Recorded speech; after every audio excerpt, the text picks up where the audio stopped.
Screen visible? Yeah. Okay. So in our last class we covered inheritance, right? Types of inheritance. We had 5 types of inheritance in Java: single level inheritance, multi-level inheritance, hierarchical inheritance, and 2 more are there: multiple inheritance and hybrid inheritance. So I already mentioned that multi-level, multiple and hybrid inheritance is not possible with the extend keyword, right? For that we need interface concept. So we'll see those two when we start interface. So today we'll see method overriding, as we already covered method overloading, right? Today is method overriding. Okay.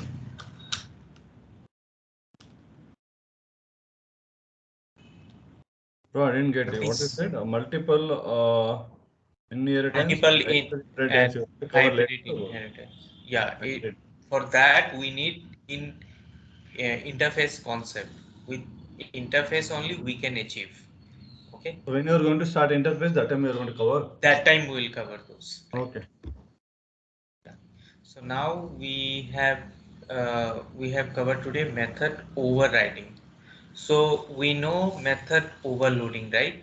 That method name can be same but different parameters, different signature and order of the parameters, right? So, but what is method overloading? So method overriding. What is method overriding? It's a subclass or child class. If subclass or in bracket child class has the same method definition as declared in the parent class, it is known as method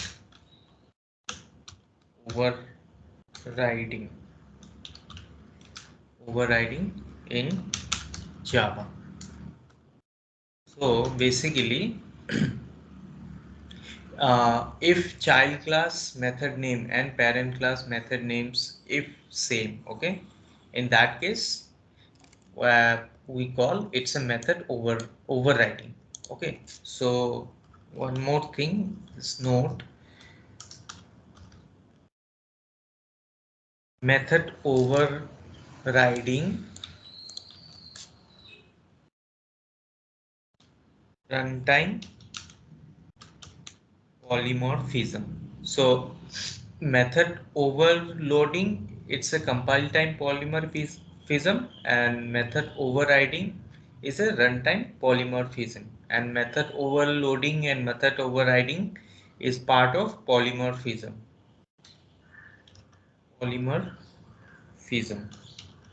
Okay, now what take example. So for method overriding, method definition, right, must be same. Okay, so method body can be changed. This is what the note. So method definition must be same. First point. Second point, method body can be changed. And the third is that method overriding is runtime polymorphism. Okay, now we'll see one example. So in example, basically suppose bank, right? So bank consider parent. parent class. Okay, and it has a one method. Okay, for example, it has a one method called get rate of interest. Okay, interest. So this is one method. Okay, so bank has one method, and this is called rate of interest. So there are multiple banks, right? Maybe HDFC one bank, then ICICI one bank, and SBI itself one bank. Okay, now the thing, rate of interest can be different, right? For HDFC, for ICICI, right? Or for SBI, but interest, like this method should be same for all. This is the method, but only the problem, the thing is, rate of interest can be changed. So here method body can be changed. So in body we can have different, right, rate of interest for SBI or ICICI or HDFC, but this method is similar for the parent and the child, and these are all child classes or subclasses.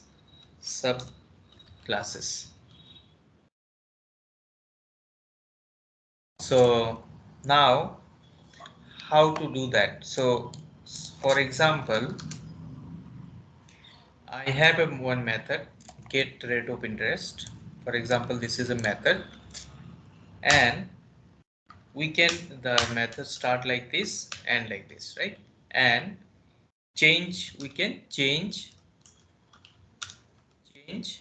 body within the method. That means the rate of interest can be changed for HDFC Bank, that we can change, do the change. Okay. So there are few rules also available for method overriding. Okay. So the rules are, the method must have the same as the parent class. Always remember, this method name should be matched with the child, and child and parent method should be the same. Okay, so the method must have the same as the parent class, and the method must have the same parameter as in the parent class. So remember, in method overloading, right, we had a different parameters, right? But this name may be same, the method name, but parameters was different. But here the parameter, you know, the method must have the same parameter in the parent class. Okay, the parameter should be same, it can't be different. Okay, if I wish say, for example, here double, suppose interest. Okay, interest. So here also we should have double interest. Here also we will have a double interest. We can't change. Okay, we can't use like method overloading, that int interest or something else. So the name should be same, or the parameter also should be same in case of method overriding. Okay, the third point is, a method declare final cannot be overridden.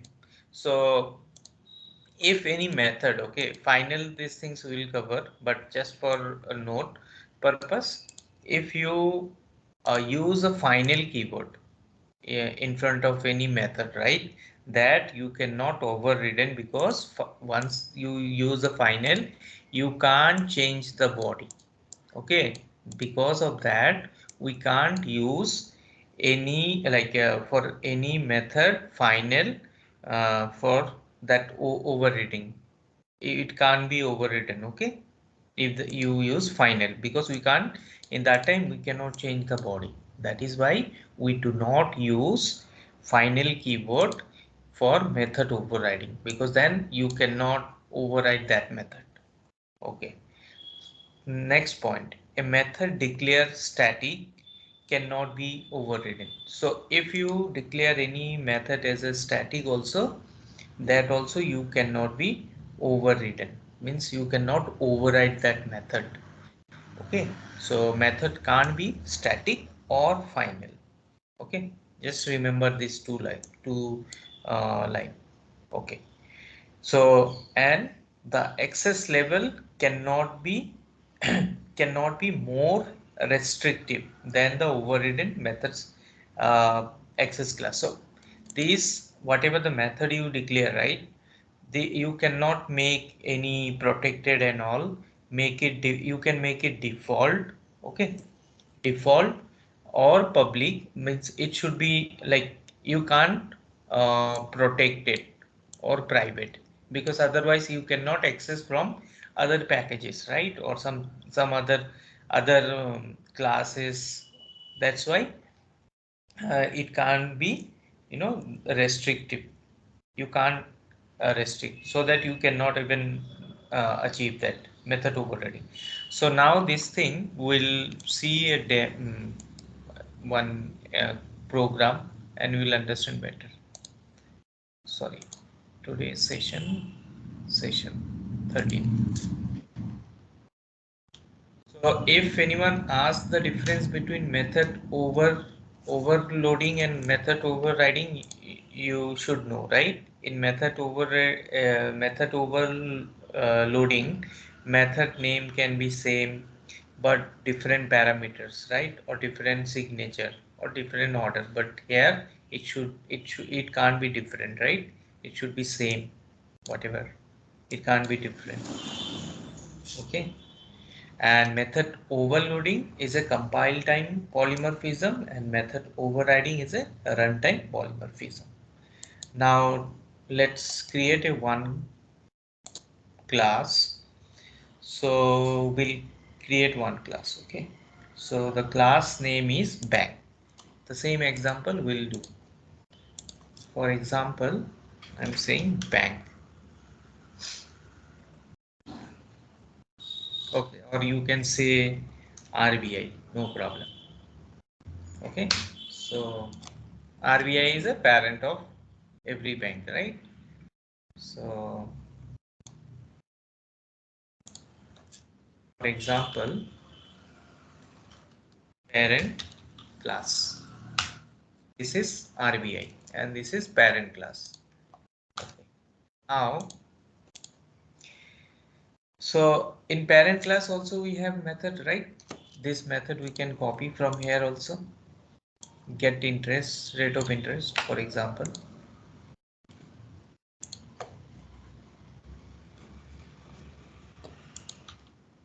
This is one method. Okay. So this method, so basically rate of interest, for that we will use a double data type, right? We can use that. But for now, just starting and ending this one. So 1 second.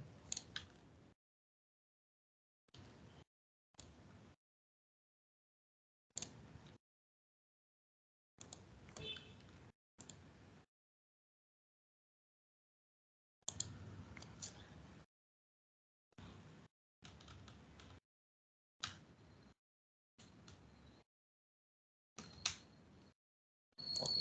So this is double and this is rate of interest.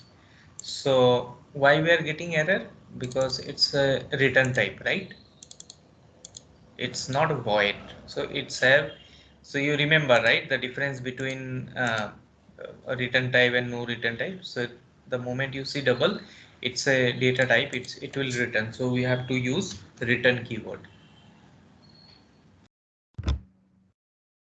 Return. Okay. So suppose I am using 0.0. This is what I want to return for this. Okay, there is no interest rate, for example, and I am just returning 0.0. It should return for RBI. Okay, now we have to create another class, right? So for that, another class, what are the our bank? HDFC. HDFC.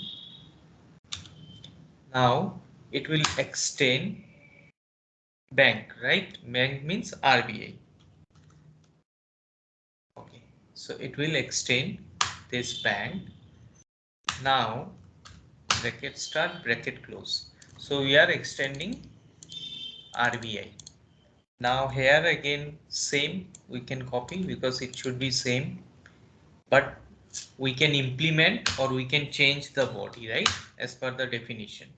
So here this return would be for RBI rate of interest, any loan, okay, suppose 5.0. This is what the percentage for HDFC Bank. See, in definition we said change the body, but method name or parameter should be same. We can't do any changes.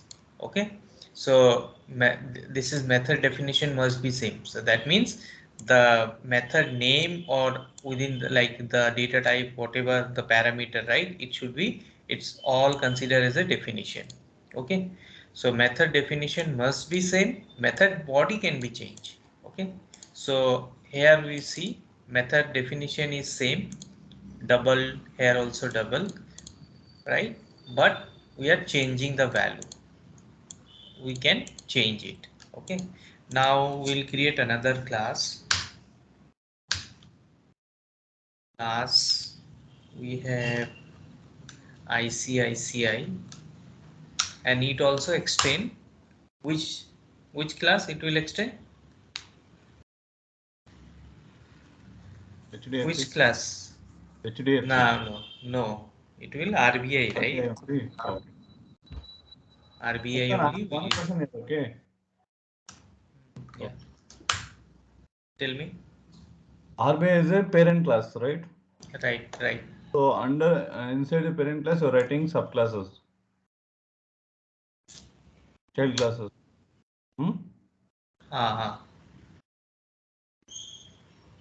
Correct. 1 second. No, we should not write. That's only I do all time mistake. So the from outside, right? Right.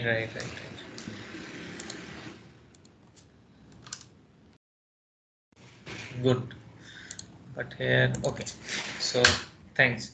So here also we have another class called this, right? So for this also we can have a different, right? So I'm saying 6.9. For ICICI rate of interest is 6.9. Okay, now we'll have another class SBI. Okay, so let's just copy this and paste it. So now we'll change SBI. It will also extend RBI, and now we are saying the rate of interest is 6.1. So this is our parent class, right? This class start here, class end here, right? And this is our child class or subclass. Child class or sub. This is one child class or subclass. This is second child class or subclass, and this is our third, right? So these all are child class or subclass, and this is parent class. Okay, now we have to do what? We have to create a main method now, right? Okay, so where do we create main method? Anywhere we can create. Can we create like this? No. It should be within the class, right? Correct. Yeah. So we'll go here. For example, this is our RBI class, right? This is the main class. Now here we'll do main method. Now what we'll do? So we need an object. We have to create an object, right, to access all these classes. So what we'll do? We'll first create object for HDFC. For that, what we have to do? Copy the class name. Class name is HDFC OBJ HDFC, example. Okay, equal to new HDFC. Okay, now what we have to do? We have to call, right? Suppose I want to print out, suppose system.out.println. Now I am saying HDFC rate of interest. Okay, HDFC rate of interest. Now this is string. Now we'll call what? This object HDFC rate of interest dot get rate of interest, right? So this rate of interest, the moment I type, right, this rate of interest, what I will get? Expected, what should be the output for get 50 this, Yeah. right? Because see here, get rate of interest, we are calling object for HDFC, so obviously it should return this one 509. Now similarly for ICICI also, ICICI OBJ ICICI equal to new ICICI. For now also, again system.out.println ICICI ROI, for example. Now what I'll do? Plus ICICI object dot get rate of interest. It will be same, right? We will get only one, but we'll get different return type. For now, for ICICI, we should get 6.9. Whatever we are doing, this is called method overriding. Okay, same method name, we are changing the value based on our requirement. If you are doing this thing, that is called method overriding. Okay, now SBI, right? Let's create for SBI also. So OBJ SBI equal to new SBI. Now we have to get printout. So SBI ROI rate of interest, then plus check for SBI and get rate of interest. Then our output should be 6 dot.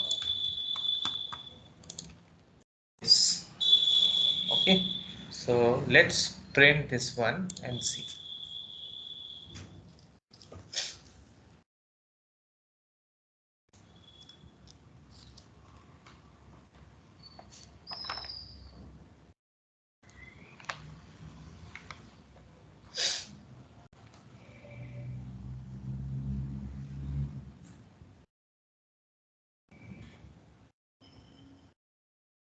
Now you are seeing for HDFC 5.0, because we have the value 5.0.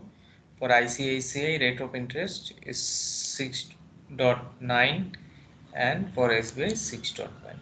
So this is called method overriding. And also we had mentioned something, right? Final keyword, right? Final and static. So for example, if this class, right, you want to declare as a final, right, and now final you want to use, so in that case what happened, you cannot override. Okay, that means if I want to change something, 6.0, and now let's me, this is for final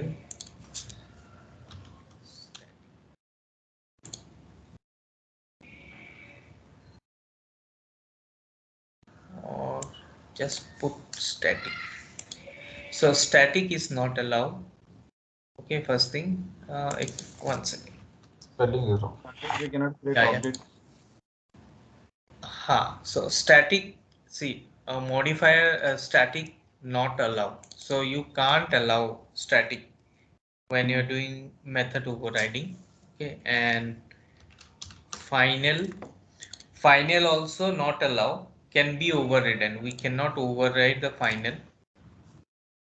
Okay, Okay, cat is sense override or overloading. sorry, When you want to use this one in the commit in automation side? I didn't get you. See, what is the difference between overriding and overloading? And when you means coming to automation, where you are going to use this overriding? So see, this is a real-time example only, right? Rate of interest. Suppose you are using for different banks rate of interest. So you will create one method only, right? And based on that, you will use for your automation script. Suppose a customer is part of HDFC Bank. That time you will call the method for is like you will call the rate of interest method, right? So in that time, if you do this kind of method, right, so that you can easily same method you can do the modification, na? You cannot. So basically what is the purpose, same method you can use uh, everywhere, just you need to just change the value for that method. So you will create one every method, right, the same like for ICICI or SBI and all with the same parameter, suppose double parameter only, right? So based on the requirement, whenever you need to call some method for HDFC, suppose you want to print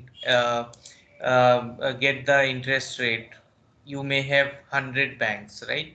And you may have 100 banks, so you are assuming you are RBI, okay? You want to maintain all the rate of interest for personal loan, home loan, car loan, every kind of loan, right?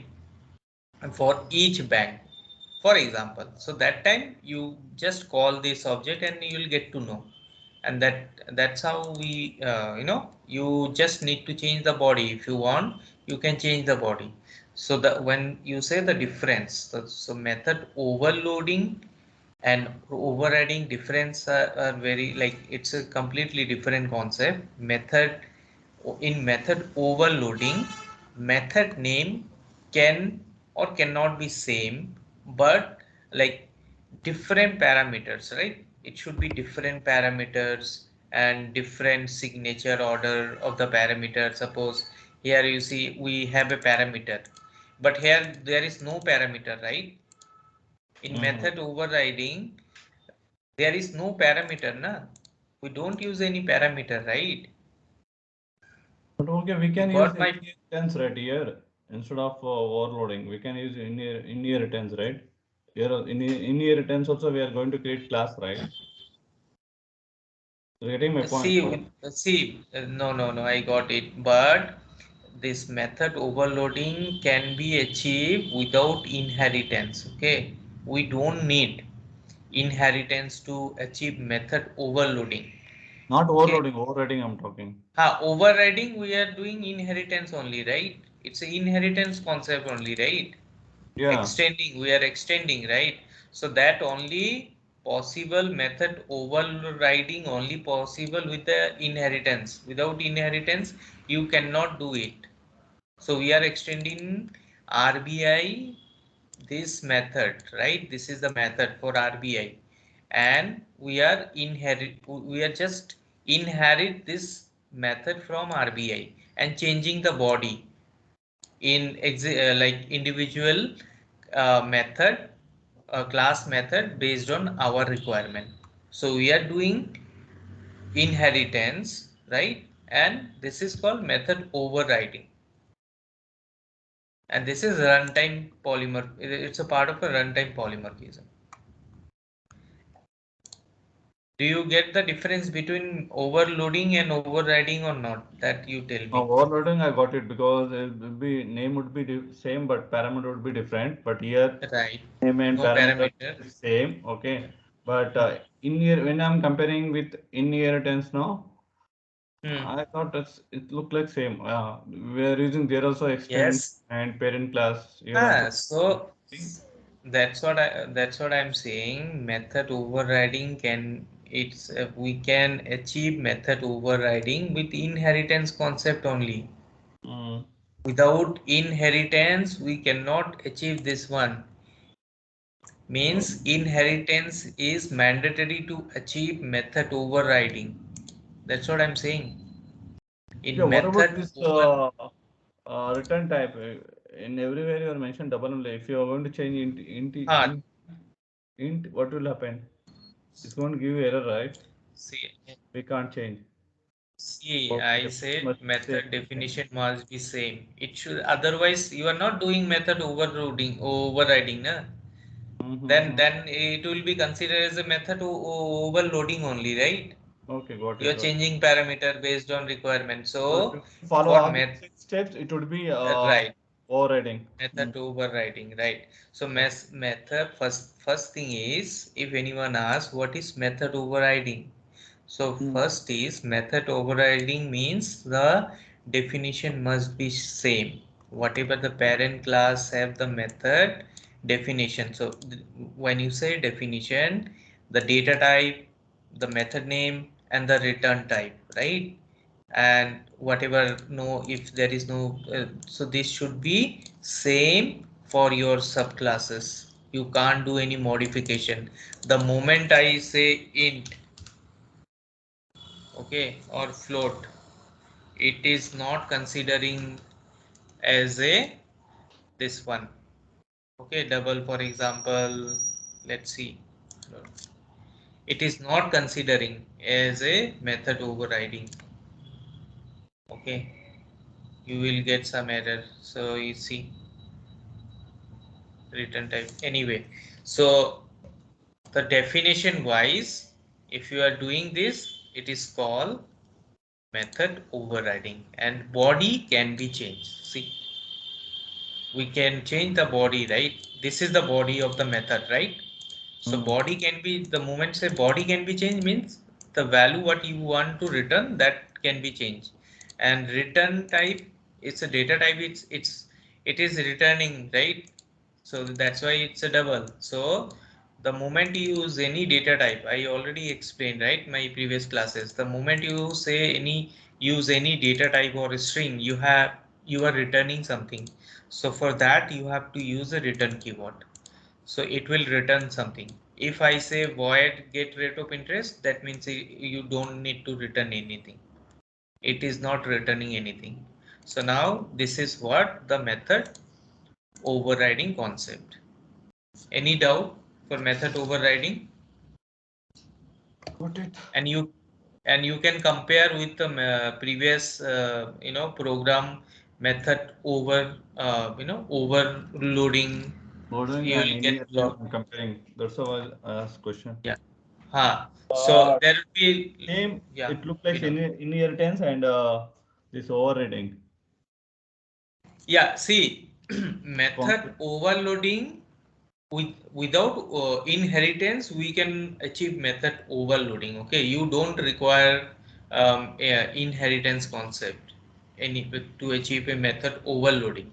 But in case of method overriding, definitely inheritance concept is requirement. You need to extend, right, from parent to child. Correct, correct. These In things overload, we are not compulsory. using extents. No, no, no, no. Here we are using Right, inheritance. right, right.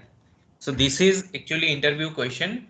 People can ask what is the difference between method overloading and overriding. So these are the points you should understand. So for method overloading we do not need inheritance. The concept is not required to achieve method overloading. Okay, and method name, it like it could be same or it could be different, but it should have different parameter, different signature or order of the sequence, right? The data types and all, it should be different. And it's a method overloading, it's a compile time polymorphism, and overriding, it's a runtime polymorphism. These three points for method overloading. Okay, no question, right? No, Marco, I'm good. Okay. Vinod, any question, or are you clear?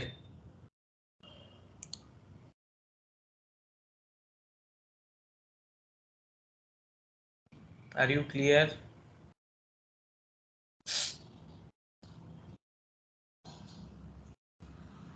He's on mute, I think. Yes, bro. Yeah. Sorry. Okay. Okay. Now we'll start another. So this thing I'll just ping you. Okay.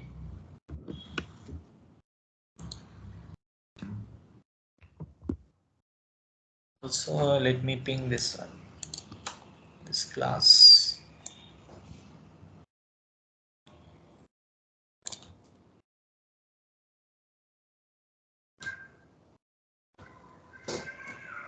Okay. So today another topic. Okay, it's a very important topic. This is called exception handling. So exception handling. So in Java we have exception handling. Okay, so how we handle exception using try, okay, catch. Okay, these are the keywords of Java. Also we have finally. These are the keywords we use for exception handling. Uh, we'll explain all this. What is exception handling? Let me tell you first. So we have two types of, basically it's a type of error we got. Okay, types of error. So we get types of error in programming. So one is compile time error. Compile, you understand, right? Compile time error means the moment you compile, just write something, right, in program, that is compile term, and when you do the execution, that time is a runtime. So compile time error, or we also call checked exception or checked error. Okay, this is one. So basically what is this? It's a syntax error, nothing else. Syntax error. Syntax, okay, error. So suppose I am writing something right here. I'm just writing something. I do some mistakes and all. Suppose anything I didn't do. Suppose this, for example, 1 second. So I forgot to close the statement. So this is an error, right? So this is called syntax error. So this kind of error, it's called checked error or compile time error. Okay, or any error you do. Okay, syntax related. Okay, now the second one is runtime error. Runtime error, or we call unchecked unchecked error. So checked means your JVM will checked. Okay, the moment you write, directly it will be checked automatically. But some code or some program, when you write, we can't check in compile time. The moment you run or try to execute, that time only it will caught. Okay, and so it's an unchecked, we call the runtime. So in exception handling we have two kind of errors. One is compile time error or runtime, or also we call checked error, unchecked error. So what is runtime error or unchecked error? A runtime error is called an exception error. So this is actually called an exception, called exception error. Okay, basically error, it is any event that interrupt the normal flow of the program execution. Suppose I am saying it is interrupting. Suppose I'm writing something, okay, and suppose it's provide some null point exception or no such element exception, lot of exception, right, we get. So that kind of exception is part of unchecked option, unchecked exception, means unchecked error or runtime error. So that how to handle that, those we will see. For a sub example, for an exception that could be lot of exceptions. Okay, arithmetic exception, what are those exceptions? So exceptions in Java. Okay, so what are those exceptions? One is arithmetic exception. Okay, arithmetic exception one.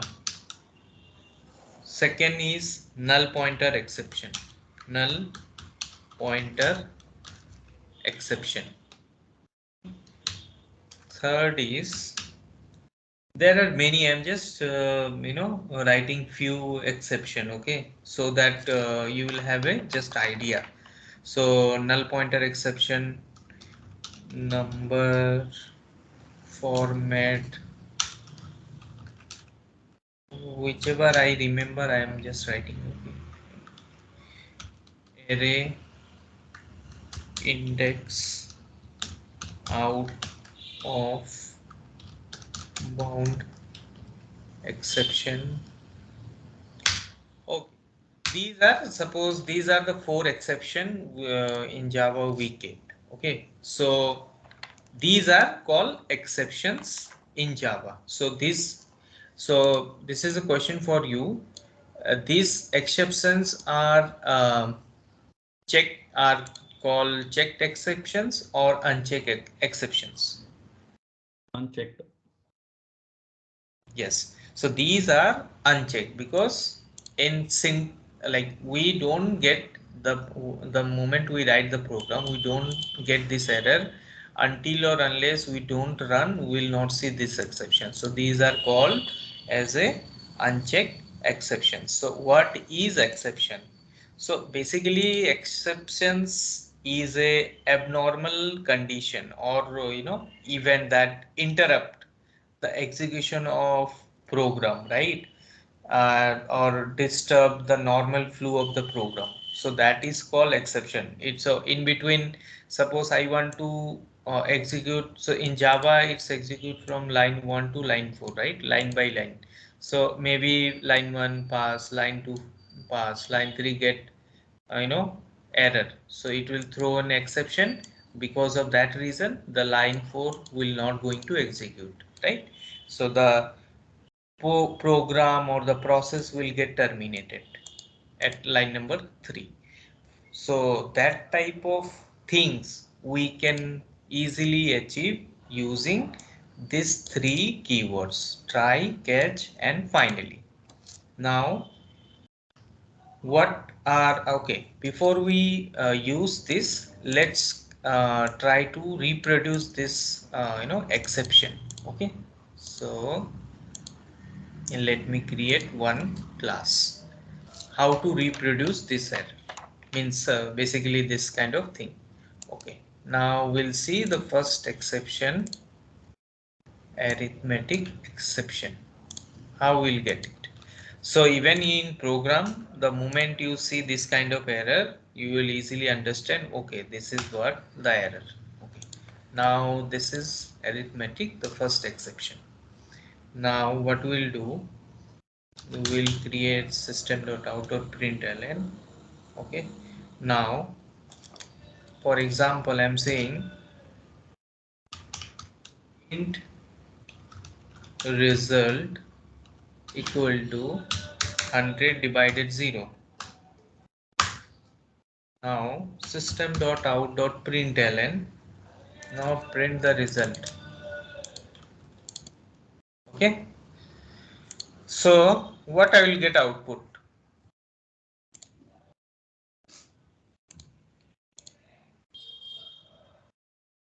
Any idea?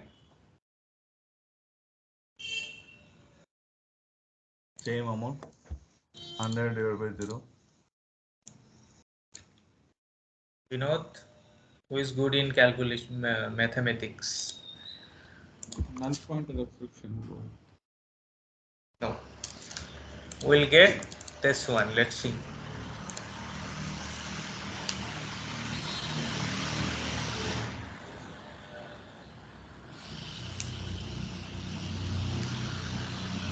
See, we are getting arithmetic exception. So you are dividing 100 with the 0. Okay, so you are getting arithmetic exception. See, exception in thread main Java. So it's a part of java.lang. Okay, the exceptions, and here you see, so you are dividing by 0, by 0. That's why it is throwing exception, and you can see the line number 7, right? So whenever you see in program, so you can directly see what is the error, what is the exception, why I'm getting exception. Because I'm dividing by 0. The moment I change the value by 1, what should I get? Should I get again error? No, right? Result.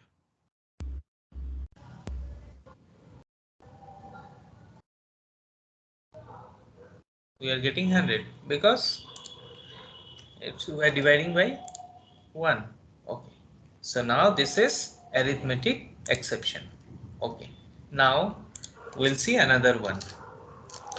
What is the second one? Null pointer exception. Okay, we'll see this one. So this is arithmetic exception. Now we'll see null pointer exception. If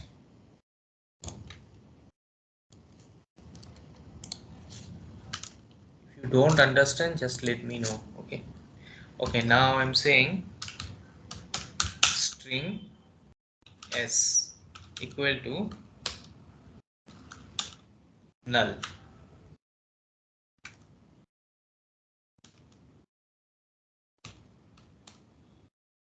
Okay, string s equal to null, and system.out.println, I need to print for c. So basically you may remember or not, I already mentioned for any string the default value is a null. Okay, so the moment you don't initialize any value, right? So right now this s value is null, right? And you want to print the s value by, so obviously it should print something, right? If you don't assign anything, you put as a null, then you will get null pointer exception. Oh, let me, I forgot to comment on this. So you will see null pointer exception because you are not assigning any to. Okay, let me comment, otherwise it's, see, now we cannot go to the second program, right? Second line of code, because it's interrupted our program in first. If I comment now, then only I can print second one.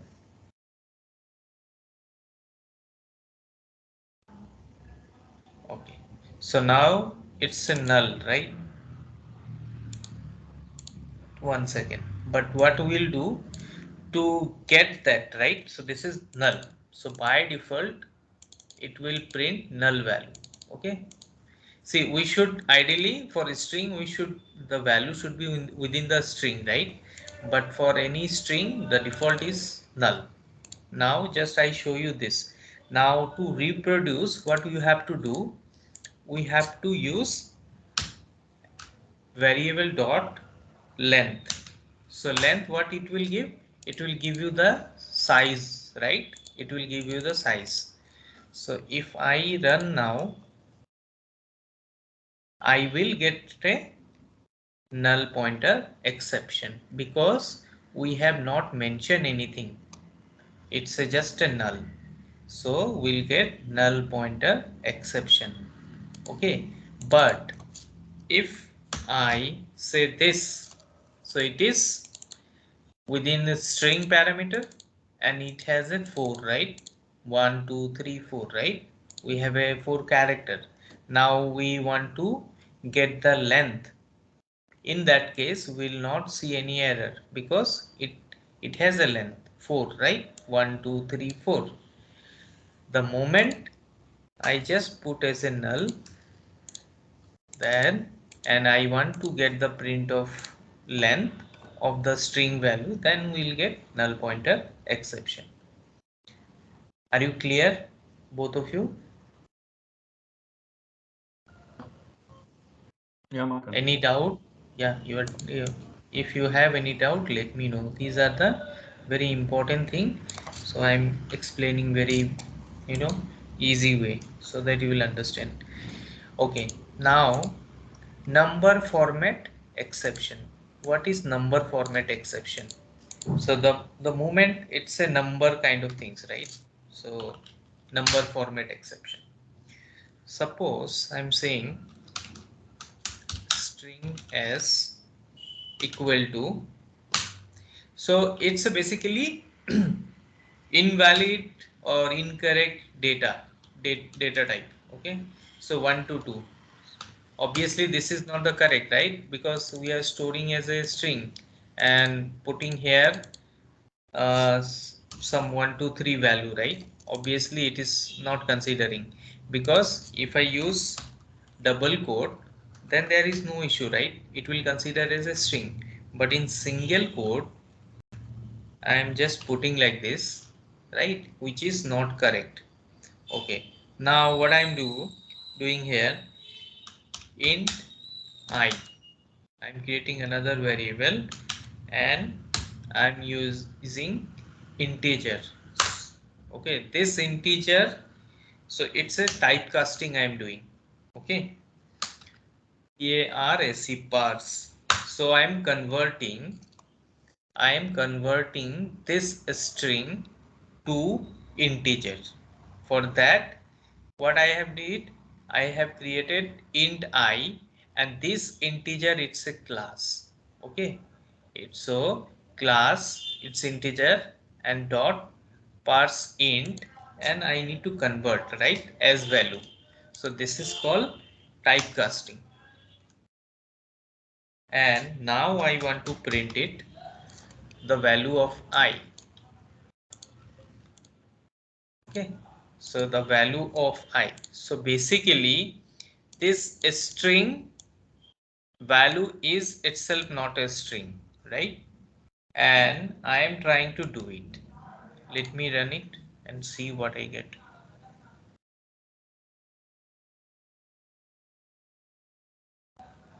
See, number format, 1 minute. I am getting error. 1 second.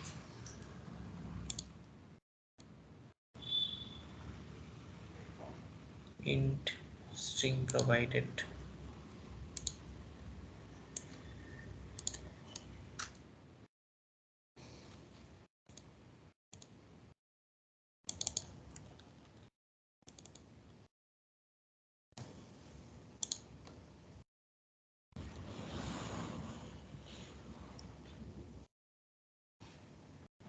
Arithmetic. Okay, I don't want to use TryCatch. Okay, I will number format I will show you later when we use TryCatch. Okay, let's see, otherwise you will get confused. I will cover later. So let's see this one. Array index out of bound. We might get it while we are doing array, right? So what I'm saying, int a, okay, the array equal to new int, and suppose I want to store till 5, right? So if I'm saying a and storing like this 4 equal to 5, okay, and I just want to system.out.println, right? And what I will do, I will print this one, for example, and if I run it,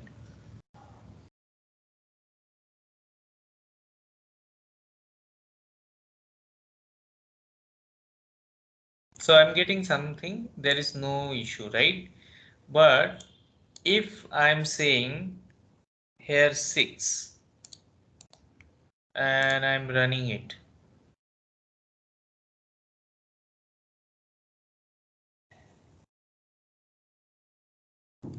so I'm getting array index out of bounds exception, because we have limit till 5, right?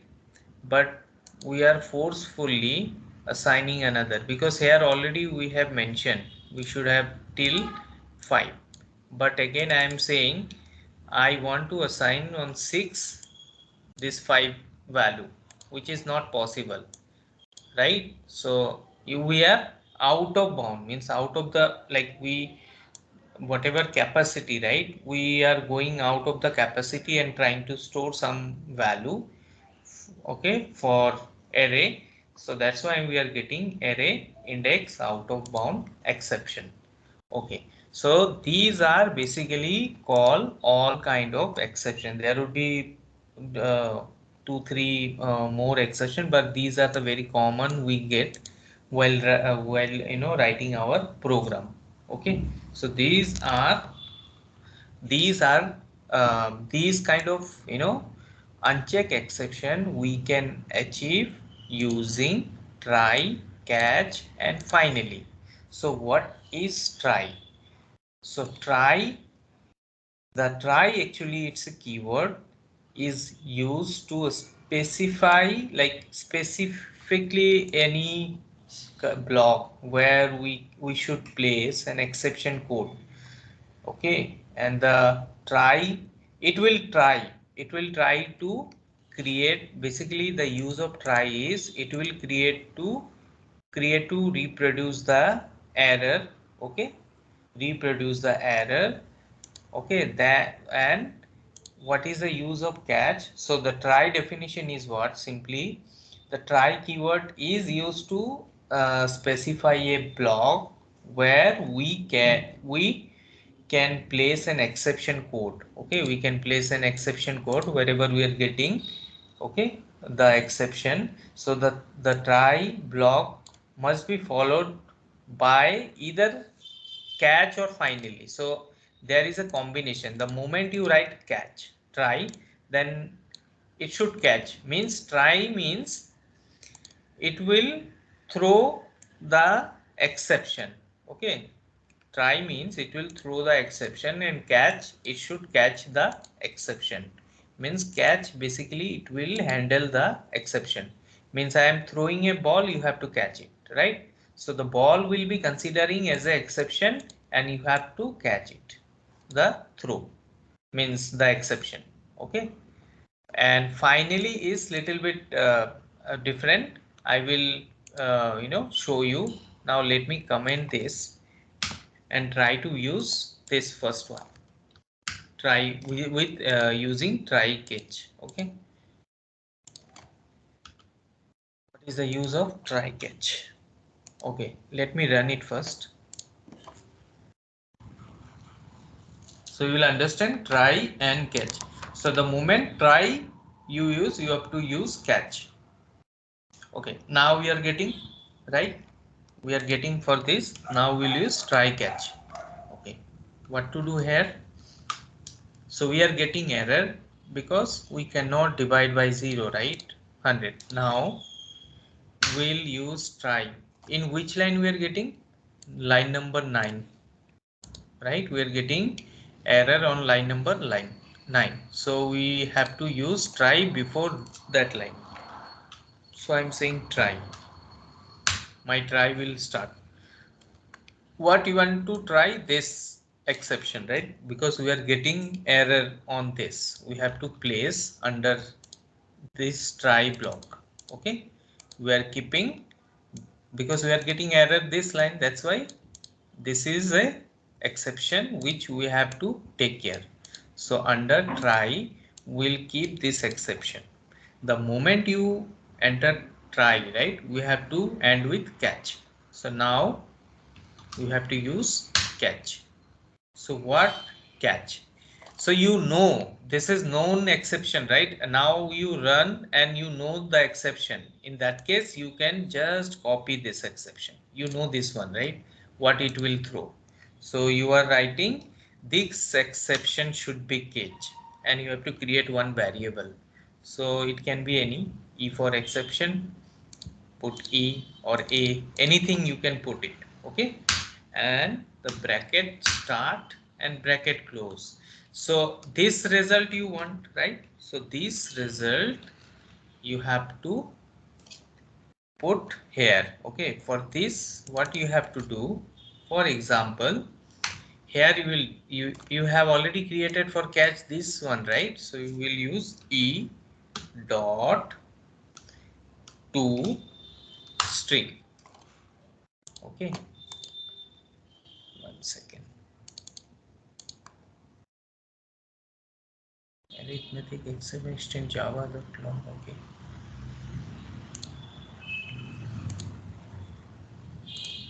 One second. I'm getting errors.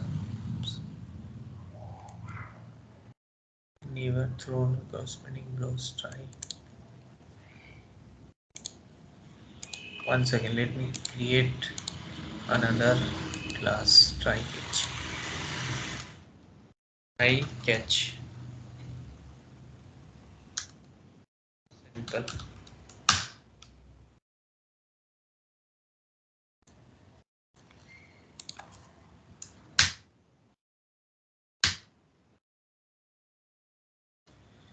So same code we'll use. First we'll see try, and here we'll see int result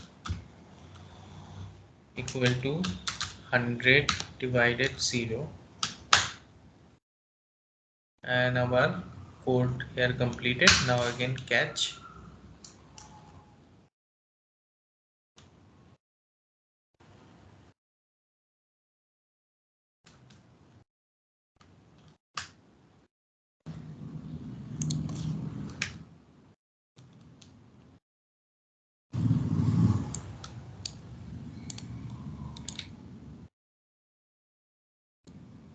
Okay, here I'm saying this arithmetic exception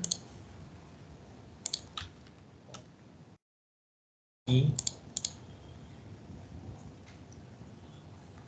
So you should never thrown the cosmetics block. One second. Println dot to string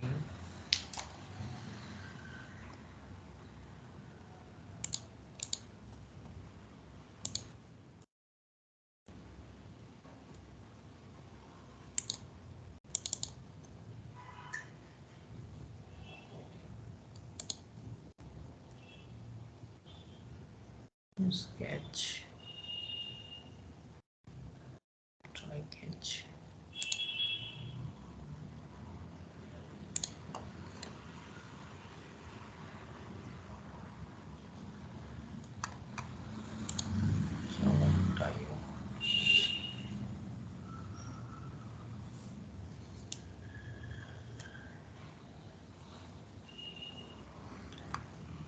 There is some issue with my setting.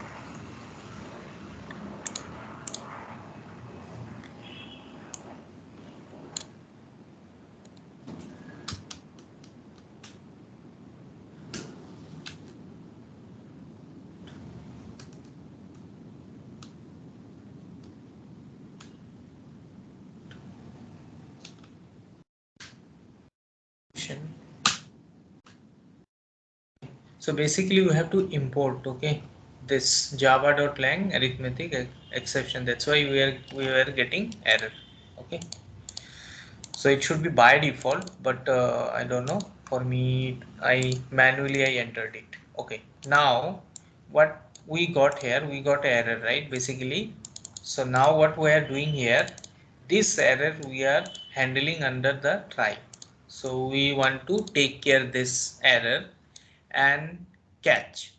Catch means anyway I want to get print out, so it should not stop at line number 8. For example, previously it was line number 7 or 9. Now it should not stop. So the moment I run it, okay, try catch, so it will give me the output. It will not stop. By default it will print something like this. Okay, it is saying just this one, but it is not stopping us. Okay, if I don't use this one, then it will show me the error. And I'm see only the difference is what, let me tell you what happened here.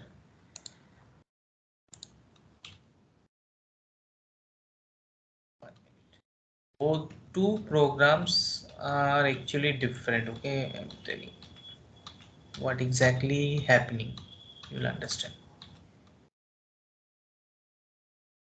Okay, the moment I run the previous program, right, let me close this one, focus. Okay, the moment I write here, what it will happen, it will throw an error.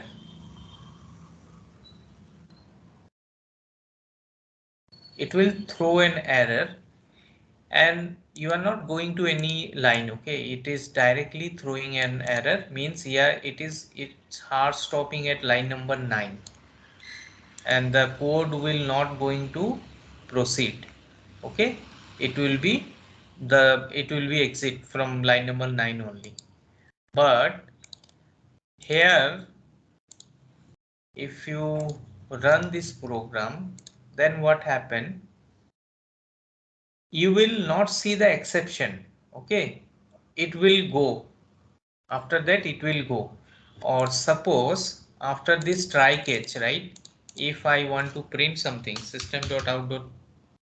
One second. After this catch block, suppose I want to get some output, code pass. Suppose I'm writing this, right? So in this case, I will get also this one, because I can easily get both the output.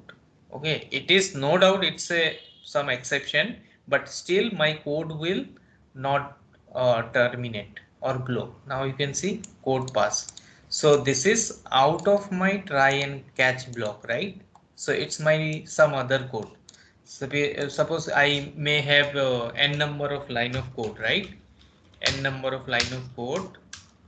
This will not going to interrupt because of this, because this error we manage under try and catch, try catch thing. And if I run this program, easily I will able to get other things. So what I am doing, if there is any error also, it should handle easily and should not interrupt the program or line of the rest line of the code. This is only the purpose of using TryCatch. Are you clear? Hello No. guys. Yes, yes. Please repeat again.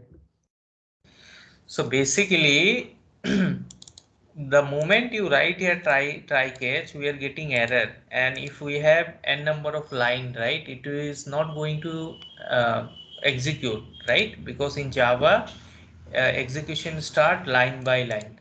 The moment you get here any error, right, it will stop here only, na, it will not come to the next line, right? But if you know the error, we may get error, this kind of arithmetic error. Okay, in that time what we can do, we can use that kind of error as a try catch, So if you get also this error, so that it can easily handle by catch, and rest of the line of the code will not impact. It will going to execute. Okay, Okay. it will not There is a stop here. 10 lines, okay. Out of 10, Sorry. 10 there is a 10 lines, Hmm. okay. So out Hmm. of 10 lines, we are getting line number 7 error. So that particular line we need to add is try catch. Right, right. Whatever, suppose line you are, suppose line number 8 only giving you the Error. issue, right? Hmm. Error. That line of code should be under try, and for catch, what exception you are getting. If you know the exception, we'll just pass that exception and create an object. Anything, A, B, C, D, anything you can create, and Hmm. then you will say system.out.println e.toString. Why That's you how we have, converting to string here? What is the meaning of to string? because it's a integer value, right? So integer value, obviously we are not going to get it na. We cannot divide 100 by 0, right? 100 by 0, it's not possible, right? That's why we are getting error. So that's why what we are saying, this error, whatever we are seeing, this convert to string. So there will be no issue na, if we consider to get output as a string. So we'll get a string only, that we are this is integer, right? 0. If I put 1, then there In is case no. instead of integer place, if you have string, then not require this one, right? To string. Then if it's a string, see, we want to reproduce the error. For that, this is what we have to do. So we converting to string to get the output here. We need something should be output also, na? We need output for this. So what we are doing is the int value we are considering to convert as a string. That's what we are doing. So this is the method for any exception, right? You get any kind of exception that you have to use to string. Okay, in catch, any kind of exception, we have to use this method to string. If it is string Okay, or integer, we need to use this to string. anything, it could be anything. So this is only the thing we have to convert to string. So any error, we have to convert it to string method, so it will convert, it will just give you the error name. Okay, means error name and what you are trying to do by dot zero, that kind of Okay. things. Okay, you tell me there is a step 1 to 3, okay. Without Hmm, executing steps 2, it's not going to run step 3. Hmm? right. So in step 2, we got the error and we added this try catch. And Hmm, you're saying it will skip that step and it's go next, it's going to print, right? Means next hmm, action will be start. So if the 3 right. is depending on step 2, so we are getting error on step 2 only. So we Hmm. added try catch. How it's going to work in that time? No, no, I see. Tell me here only. ये example Line है number ना, 8, we are login getting C 8. नहीं नहीं क्या बोल रहा हूँ ना, आप लॉगिन पासवर्ड दिया, okay, Hmm, password is a we are getting some error, okay, hmm, login password and next step home hmm, screen. So home hmm. screen is correct, everything is correct, and login also ID is correct and password also we are getting some error. So password को हमने try catch नहीं डाल सकते ना, try catch डाल दिया तो भी No, वो no, no, no. Okay next screen नहीं जाता. No. Try password how? It's a credential, right? We I'm can't use, giving na? example, I'm giving an That is not not about possible. password only, I'm If, talking about yeah, others also. okay. So if you're on screen, you're searching new, after that you'll get another screen, okay. If you're not Uh, clicking that new screen, it's not going to perform next screen, right? Next action. no. So you're adding a See, try catch in a new screen, then it will skip and next action it will start. there are two things. Hmm? If any form has a mandatory field, you have to choose, right? For example, then obviously, suppose I have this out of this 6 line, these 4 lines are mandatory. I have to enter something or I have to select. Suppose your automation is not interact, even try catch also not happen. That obviously script will get failed because Correct. these are considering as a mandatory field. But Correct. in case your these fields are not mandatory, it's optional. Okay. Okay. And in that case, it will use we can use try catch so that if you don't even able to enter also, that's fine, it will Okay. proceed because your form is built in that way, na? Nothing Okay. It is mandatory. not depending on those. We can add this try catch. Right, right. Say. Yeah, correct, correct. And like for credential, obviously, credential, if you are entering invalid or incorrect, and try catch will not help, right? Because that's a application level security, right? That have it's a application requirement that you have to fill. Now, if my six fields are compulsory, obviously I have to enter it, right? Mandatory. Even I use try catch or something like that, even it will not work in that time because anyway I have to enter or select. So that time it will not happen. So basically try catch. So in automation browser we use a lot of like try Chrome. If Chrome is not launching, then try Firefox or try something, right? So there are a lot of things we use in TryCatch. So we'll see all of these, okay, TryCatch and all in practical, but you should know the basic level of understanding what is TryCatch, what is exceptions, right? We'll see there are one more key is there finally. So finally is what? Whether your exception is able to manage or not, the finally code will be executed. Okay, that we'll see. Suppose you are trying to handle line number 1, okay, and it is not happening even though line number 2 will get executed.